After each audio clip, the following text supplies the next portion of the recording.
బీహార్ ఎన్నికలు జరుగుతున్నటువంటి వేళ మైనార్టీలను రెచ్చగొట్టడానికి, మైనార్టీలకు అన్యాయం జరిగిపోతుంది అన్నటువంటి ఒక కుట్రను క్రియేట్ చేయడానికి ఢిల్లీ వేదికగా ఒక ప్లాన్ చేశారు. మొన్న ఈ మధ్యన బీహార్ నుంచి వచ్చినటువంటి గ్యాంగ్స్టర్స్ అక్కడ మీటింగ్ అయినప్పుడే లేపడేసింది Bihar police plus Delhi police కలిపి రోహిణి దగ్గర. అదే సమయంలో ఇప్పుడు కొత్త కుట్రకి బీజాలు కూడా ఢిల్లీలోనే చేసుకొచ్చారు. ఒక మైనారిటీ వర్గానికి సంబంధించినటువంటి అమ్మాయి మీద ముగ్గురు హిందువులు యాసిడ్ దాడి చేశారు. ఎంతకంటే దుర్మార్గం ఏముందని అకస్మాత్తుగా ఒక్కసారి వైరల్ అయిపోయింది. అమ్మాయికి సంబంధించినటువంటి చేతికి కట్టున్నటువంటి ఇష్యూ.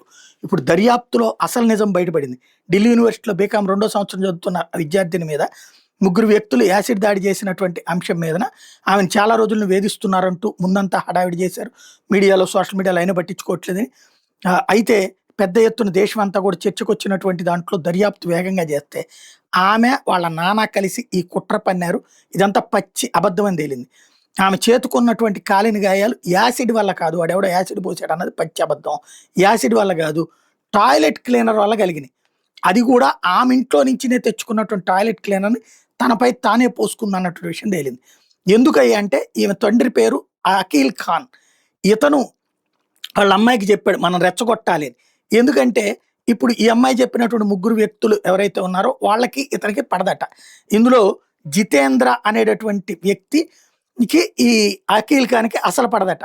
అందుకనే జితేంద్రని ఇరికించడానికి తన కూతురు సహాయం కోరితే ఆడపిల్లను అడ్డుపెట్టి ఈ కుట్ర పన్నాడన్న విషయం తేలింది. దాడి జరగడానికి 2 రోజుల ముందు జితేంద్ర భార్య ఇతను ఏంటంటే ఈ అఖిల్ ఖాన్ అనేటటువంటి వాడు జితేంద్ర భార్య వెంటబడుతున్నాడు, అమ్మాయిని వేధిస్తున్నాడు. అమ్మాయి పోలీస్ కంప్లైంట్ పెట్టింది. ఆ టైంలో ఆపేయమని చెప్పేసి ఈ జితేంద్ర ఖాన్ వెళ్ళి అఖిల్ ఖాన్ వెళ్ళి జితేంద్రని అడిగాడు. జితేంద్ర తంతానని చెప్పాడు, నాకు భార్య మీద నువ్వు ఎట్లా వేషాలేస్తే ఎట్లా అని. దాంతో జితేంద్ర మీద కక్ష పెట్టుకుని జితేంద్రనే లైంగిక వేధింపులకు గురి చేశాడని తన కూతురు చేత కంప్లైంట్ పెట్టిస్తే అప్పుడు కేసు అప్పుడు జితేంద్ర వాళ్ళ ఆవిడ కేసు విత్డ్రా చేసుకోవాలి. అప్పుడు వీళ్ళ అమ్మాయి అతని మీద జితేంద్ర మీద కేసు విత్డ్రా చేసుకుంటుంది. ఇట్లాంటి ఒక గేమ్ నడిపాడు. దృష్టి మళ్లించడానికి, అఖిల్ ఖాన్ దృష్టి మళ్లించడానికి, జితేంద్ర మరియు అతని సహచరులు ఇరికించడానికి తప్పుడు యాసిడ్ దాడి కేసు సృష్టించాలని నిర్ణయించుకున్నారు అన్నటువంటి తేలింది. ఇప్పుడు పరారీలో ఉన్నటువంటి అఖిల్ ఖాన్ ఈ వ్యవహారం తెలియగానే పారిపోయాడు. ఇప్పుడు అతన్ని అరెస్ట్ చేశారు. తండ్రి కూతురు ఇద్దరు కూడా తాము చేసిన నేరాన్ని ఒప్పుకున్నారు. దీంతో ఢిల్లీ యాసిడ్ దాడి పేరుతో జరగబోయినటువంటి నాటకానికి ఒక తాత్కాలిక ముగింపు పడిందని చెప్పాలి.